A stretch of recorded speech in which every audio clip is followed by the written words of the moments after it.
여러분, 넵시모어 유니버시티 WWGT 베스라 채플 지금부터 목요 힐링 캠프 세미나를 시작하도록 하겠습니다. 첫 번째 시간은 순서를 바꿔서 부총장인 제가 먼저 시작을 하도록 하겠습니다. 제가 여러분께 오늘 말씀드릴 내용은 바로 유명한 소설 위대한 개츠비와 또 성경에 나오는 욥을 소재로 이야기하도록 하겠습니다. 먼저 위대한 개츠비는 미국 작가 피츠제럴드의 가장 유명한 고전 작품입니다.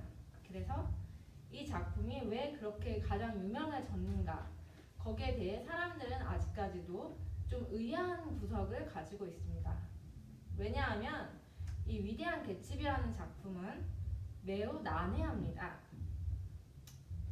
주인공들도 다 상류층의 자제들이 다 대부분이고, 또 내용도 그 상류층의 약간 속물적인 이야기, 조금은 타락한 것 같은 사랑 이야기, 그들의 일상과 또 스캔들, 치정, 뭐 그러한 사건들이 대부분이기 때문에 왜 이러한 작품이 위대한 고전의 반열에 올랐는가, 이렇게 의구심을 가지고 일반 독자분들의 접근을 합니다.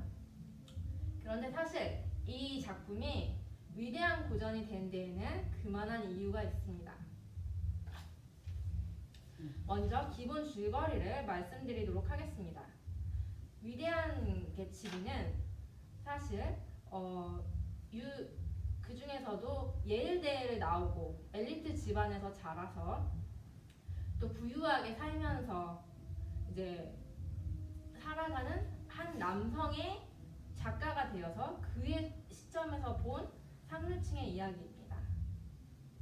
그 역시 매우 성공한 상류층계의 반열에 오른 자이나, 사실 그 상류층 사람들에게 그는 한없이 작고 초라한 존재입니다. 그래서 아직도 취직을 못했느냐, 뭐 증권회사에 갈 것이냐, 증권거래소에 월스트리트 거기로 들어가는 것이 결코 나쁜 것이 아니고, 또 어떤 사람들에게는 꿈의 직장인데도 불구하고 하필이면 주인공이었던 이 주인공 남성에게는 그 일이 절대 자랑스러운 일이 아니고 조금은 부끄러운 일입니다.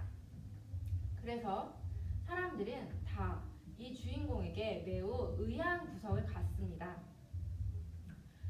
그리고 그 주인공은 자신의 관점에서 이 이야기를 전개합니다. 주인공의 집은 사실 매우 작습니다. 아직 직업을 제대로 구하지 못했고 집안의 도움, 부모님의 도움을 받아 살아가고 있는 상태이기 때문에 사실 이 주인공은 매우 작고 초라한 집에, 자신의 기준으로 보았을 때 작고 초라한 집에 삽니다.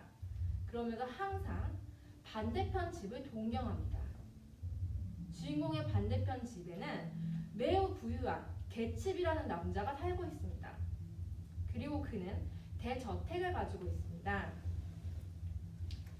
사실 이 부유한 남자, 위대한 개츠비, 이 남자가 바로 이 소설의 주인공인데요. 그 남자의 집은 바로 뉴욕에서도 가장 부유한 동네 맨하탄의 중심지에 자리 잡고 있습니다. 거기에서도 거대한 대저택을 소유한 남자입니다. 주인공의 집은 뉴욕에서도 좀 끄트머리, 집값이 싼 곳에 잘 걸쳐져 있어서 간신히 그 개츠비의 위대한 저택을 이렇게 올려다보는 부러운 위치에 놓여져 있습니다.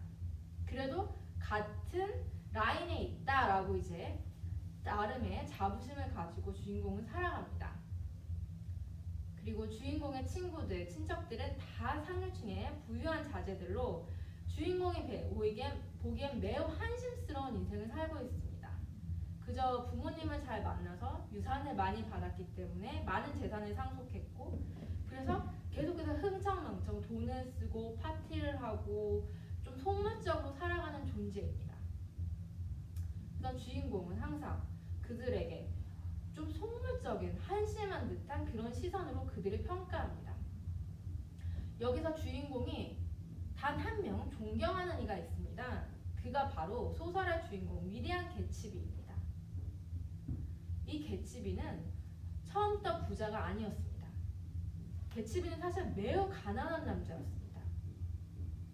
그래서 출세 욕심이 있었기 때문에 정말 상류층의 여인인 데이지라는 여인을 만나 사랑에 빠집니다. 데이지는 이 남자의 첫사랑인데요.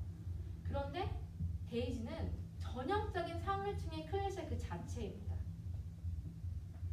전형적으로 돈이 많은 집안에서 자랐고 그녀가 개츠비가 해주는 많은 선물들, 개츠비가 부유해진 다음에 해준 많은 선물들 중 감동하는 것은 그의 마음이 아니라 나는 이렇게 아름답고 화려한 와이셔츠는 처음 봤다. 이렇게 멋진 재물은 처음 봤다. 이런 표현을 하면서 개츠비에게 사랑을 표현합니다. 즉 전형적인 상류층과 자본주의로 점철된 그런 존재가 바로 데이지입니다. 그렇게 데이지가 속물적이지만 개츠비는 그 점을 싫어하지 않습니다. 오히려 데이지의 그 점마저 사랑합니다. 왜냐하면 개츠비가 사랑에 빠진 것은 데이지라는 아주 첫사랑, 자신의 순수한 첫사랑이 아니라 바로 자본주의 그 자체였기 때문입니다. 너무나 가난했던 주인공 개츠비는 자신의 이 소망을 이루어줄, 기적을 이루어줄 존재를 꿈꿉니다. 그러다 찾은 것이 데이지죠. 데이지는 상류층의 부유한 자녀이고 그를 구원해줄 것처럼 보였습니다. 하지만 현실은 그렇지 않습니다. 현실에서 데이지는 그저 얼마 동안 개츠비와 함께 사랑에 빠진 듯 하다가 다시 그를 무참하게 차버리는 존재이죠. 그러다 보니 이 개츠비는 거기서 독을 품고 내가 성공하겠다, 부유해지겠다 그런 마음을 씁니다. 그래서 자신이 성공하고 부유한 삶을 살기 위해서, 그래서 다시 화려한 삶을 살기 위해서 노력합니다. 수단과 방법을 가리지 않고 모든 밀거래, 나쁜 마피아 조직까지 동원을 해서 자신이 아는 모든 수단을 가리지 않고 부유해집니다. 그래서 대저택을 소유하죠. 그에게는 단지 자본주의, 나는 돈을 벌어야겠다, 나는 성공해야겠다 그런 욕망만이 남아있습니다. 그래서 그 욕망으로 하여금 돈을 법니다. 그렇게 돈을 벌지만, 그렇게 성공을 해서 데이지를 다시 만나지만 거기서부터 시작되는 것이 행복이 아닌 비극이었습니다. 그렇게 데이지를 만났지만 그는 허망합니다. 데이지는 자본주의 그 자체일 뿐이고 데이지를 소유한다는 것 역시 그저 자본주의를 소유한다는 것입니다. 이미 자본이 충만해진 개츠비에게 데이지는 그저 소유의 대상일 뿐 더 이상 사랑의 대상이 되지 못하는 것이죠. 그렇게 개츠비는 자신의 사랑이 자본주의로 바뀌고 돈으로 환산되는 장면을 경험합니다. 그리고 시리에 빠지죠. 그렇지만 여전히 환상을 꿈꾸기 때문에 데이지는 뺑소니 교통사고를 내는데요. 데이지 대신 자신이 범인이라고 가짜 자백을 합니다. 그리고 결국 데이지 대신 살인범으로 몰려서 죽기까지 합니다. 그렇게 아주 멋진 자처럼 개츠비는 죽었습니다. 그런데 이 소설의 결말이 또 흥미롭습니다. 데이지는 절대 그러한 주인공을 위해 눈물을 흘리지 않습니다. 오히려 데이지는 그저 연락 한번 하지 않고 장례식 한번 참석하지 않습니다. 그저 자신의 상류층이었던 삶을 그대로 유지하면서 개츠비에게는 꽃 한 송이 보내는 법이 없죠. 그의 장례식에는 정말 그를 거들었던 시정들 뿐 아무도 참석하지 않습니다. 이렇게 매우 쓸쓸한 죽음 후에 애도를 그는 맞이해야 합니다. 그토록 화려했던 대저택을 가지고 매일같이 파티를 벌였던 그 상류층의 인생이었지만 그의 삶은 비참합니다. 이 소설의 제목이 위대한 개츠비가 된 이유는 이것이 위대한 개츠비가 아닌 위대한 맨하탄, 위대한 뉴욕을 가리키는 말이기 때문입니다. 주인공은 개츠비의 죽음 이후 그의 장례식 물품들을 다 정리하다가 네덜란드 선원들의 흔적, 그들이 가지고 온 가구를 발견합니다. 그리고 그 가구를 통해서 깨닫습니다. 아, 개츠비가 왜 자본주의를 보고 그렇게 설레었고 그렇게 욕망을 품었고 그렇게 모든 것을 다 바쳐 자본주의로 달려갔는가?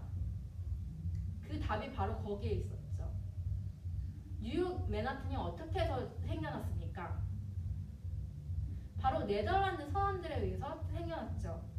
그들이 그 섬을 발견을 하고 그들이 그 섬을 결국 소유했습니까? 아닙니다. 그 섬은 영국인한테로 넘어갔죠. 그럼 그 다음은 영국인이 그 섬을 소유했습니까? 아닙니다. 다시금 미국인의 차지가 되죠. 그것이 지금 뉴욕, 맨하튼, 미국에서 가장 부유하고 사치스러운 도시, 가장 화려한 도시, 바로 여러분이 알고 계시는 그 뉴욕입니다. 위대한 개츠비는 바로 위대한 뉴욕, 위대한 맨하튼, 하지만 자본주의로 점철된 뉴욕의 참 모습을 가리키고 있습니다. 그렇게 자본에 따라서 달려갔지만 그 끝은 절망적입니다. 그저 인간의 타락, 허무함, 그리고 아무도 돌아봐주지 않는 죽음, 고독. 그 죽음 끝에 모든 것을 건 그 희생 끝엔 아무도 없습니다. 그것이 바로 개츠비이죠. 성경으로 돌아가 보겠습니다.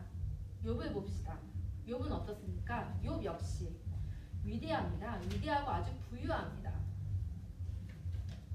많은 사람들이 욥을 아주 사랑했죠. 그래서 어떻게 됩니까? 욥은 자신이 이해하지 못할 고난에 갑자기 휩싸입니다. 그 모든 부가 한순간에 사라집니다. 사라지는 게 전부가 아닙니다. 자기 자식들에게 자기 자식들은 고통을 받고 자신은 질병으로 온몸에 이루 말할 수 없는 그런 두드러기와 종기를 가지고 긁게 되고 벅적벅적 피부병을 가지고 온몸에 긁게 되고 그 대저택은 다 사라져버리고 정말 처마 끝에 앉아서 온몸을 긁어대는 남편을 보면서 그 부인이 또 얼마나 그를 비아냥거리고 또 그 친구들이 얼마나 그를 비아냥거렸었습니까? 그토록 존경을 받고 그토록 부로 찬란했던 한 사람의 인생이 송두리째 갑자기 무너졌죠. 그런데 이것은 우리의 현실입니다. 언제나 이러한 일은 찾아올 수 있습니다. 그렇다면 그러한 일이 벌어졌을 때 우리는 어떻게 대처해야 하는가? 그것을 바로 성경에서 욥기서는 바로 그 부분을 우리에게 전달해주고 있습니다. 우리가 이렇게 고난에 빠졌을 때, 절망에 빠졌을 때, 우리가 가지고 있는 것을 다 잃었을 때 어떻게 해야 하는가? 처음부터 기준이 잘못되어 것이죠. 처음부터 그 부유함의 기준이 있었던 것입니다. 처음부터 그 위대한 저택, 그 성공의 기준이 있었기 때문에 그것이 무너진 다음에 그토록 처절하게 절망하고 그토록 처절하게 불행해진 것이죠. 욥 역시 마찬가지입니다. 그 끝이 너무도 허무합니다. 너무도 허망합니다. 그렇게 허망하게 끝을 냈지만 그 후에 어떻습니까? 욥이 그렇게 주저앉아서 이 이야기가 끝이 납니까? 아닙니다. 욥은 의인이었습니다. 욥은 하나님을 사랑했고 또 너무도 자신의 처지가 힘들어진 나머지 순간이나마 울분을 토했고 또 자신의 친구들에게도 나는 죄가 없는 사람이다 울분을 토했지만 결국은 받아들이게 됩니다. 자신이 모르고 있던 자신의 정, 자신이 인지하지 못했던 자신이 모르고 있던 자신의 목표, 그만의 대저택, 그만의 부요함, 모든 것을 가지고 있었기 때문에 어쩌면 그는 하나님을 사랑하고 그렇게 행복했던 것이 가능했을 수도 있습니다. 그것을 다 잃어버린 후에도 여전히 그가 하나님을 사랑하는가? 그 후에는 어떻게 살아야만 하는가? 욥기서는 바로 그 부분을 우리에게 전달해주고 있죠. 여러분 살면서 우리 역시 이러한 고난을 겪습니다. 이러한 힘듦도 겪습니다. 그렇지만 그때마다 우리는 일어납니다. 왜냐하면 우리의 기준이 세상적인 것에 있지 않고 바로 하나님께 있기 때문입니다. 여러분도 여러분의 삶에서 항상 하나님을 우선으로 두십시오. 아멘. 그렇다면 어떤 위대한 대저택보다 가정 세상에서 위대하고 훌륭하신 하나님의 성전이 우리 안에 깃들고 또 우리 안에서 그 천국이 이루어질 것이기 때문입니다. 감사합니다. 예, 오늘 강의 마치겠습니다. 다음은 조병구 교수님께서 나오셔서 세미나 말씀